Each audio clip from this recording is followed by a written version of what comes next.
Iran, where he'll be pushing for the release of a mother from West Hampstead who's been in prison since last year, accused of trying to overthrow the Iranian government. Boris Johnson will call for the release of Nazanin Ratcliffe on humanitarian grounds. Well, Nazanin's husband, Richard Ratcliffe, is with me now. Thank you very much for joining us. Boris Johnson heading to Tehran tomorrow. Have you got any idea what his bargaining chip's going to be to release your wife?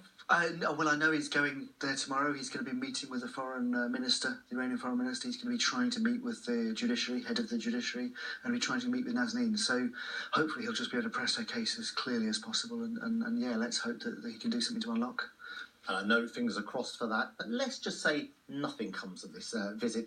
How much will you blame Boris Johnson, just theoretically, how much would you blame Boris Johnson for the comments he made a few weeks ago when he said that Nazanin was teaching journalism when she was arrested? And that very much played in the hands of the Iranian media, which reported. And we were cross about it, and there was lots of noise, and you know, he retracted them in Parliament and corrected, and you know, that was good.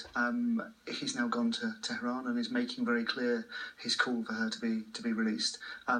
Him being there is a big deal. Like, he's the Foreign Secretary, him being able to sort of make it clear that she's important, that there are other issues in the relationship that need to be sorted out, can only be good that he's there battling for her. But do you accept that it may have weakened his bargaining power when he goes to Iran?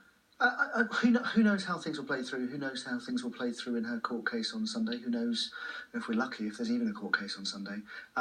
Clearly, his words have been used by the Iranian TV, have been used by the Iranian judiciary on their website.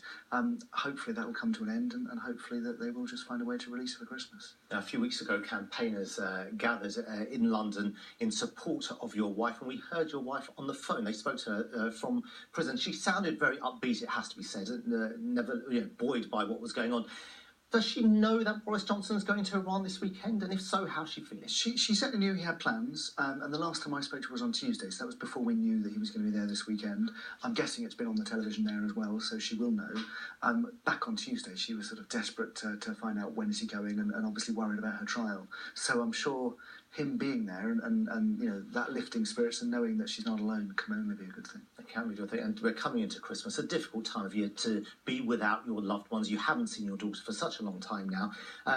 Do you know how she is? Do you know how Nazanin is doing? I mean, how often do you speak to her in prison? Yeah, well, so Gabrielle, obviously small, I can call her quite often, and the last time I tried, I was watching television, thank you very much, so she's far too busy to talk to her father.